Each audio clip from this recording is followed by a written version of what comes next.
Për të ndalur tani tek një lajm nga Finlanda. Finlanda, aty ku më e zakonshme do të ishte që në këto momente t'ju tregoja për babagjyshin, se sa pikërisht për këtë që po ndodh.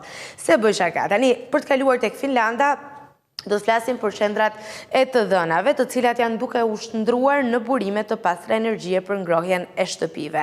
Bëhet fjalë për një projekt të fundit i cili realizohet nga Microsoft dhe nga kompania finlandeze Fortum, që do të përdor nxehtësinë e mbetur nga serverat për të furnizuar rreth 100.000 banesa me ngrohje. Procesi funksionon duke kapur ujin me temperaturë të ulët nga qendrat e të dhënave dhe duke rritur atë përmes pompave të nxehtësisë dhe kaldajave elektrike që do të përdoren. Pastaj, uji i ngrohur shpërndahet përmes rrjeteve të gjera të ngrohjes qendrore nëntoksore. Një qendër të dhënash prej 75 megawatësh në qytetin Mansala tashmë furnizon 2/3 e shtëpive të qytetit, duke treguar potencialin e madh të kësaj teknologjie. Përveç përfitimeve mjedisore, ripërdorimi i nxehtësisë zvogëlon edhe emetimet e karbonit dhe redukton gjurmën ekologjike të qendrave të dhënave. Projekti Fortum dhe Microsoft pritet që të kursej rreth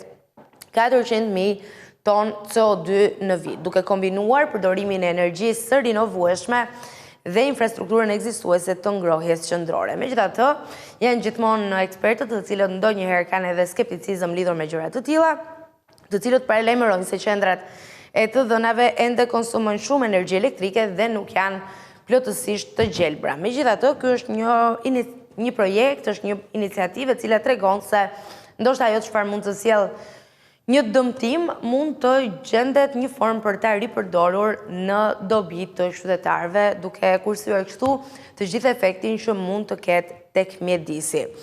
Mbase është një shembull i cili do të ndiqet edhe nga vende të tjera, megjithatë këtë pritet ta shohim në vijim.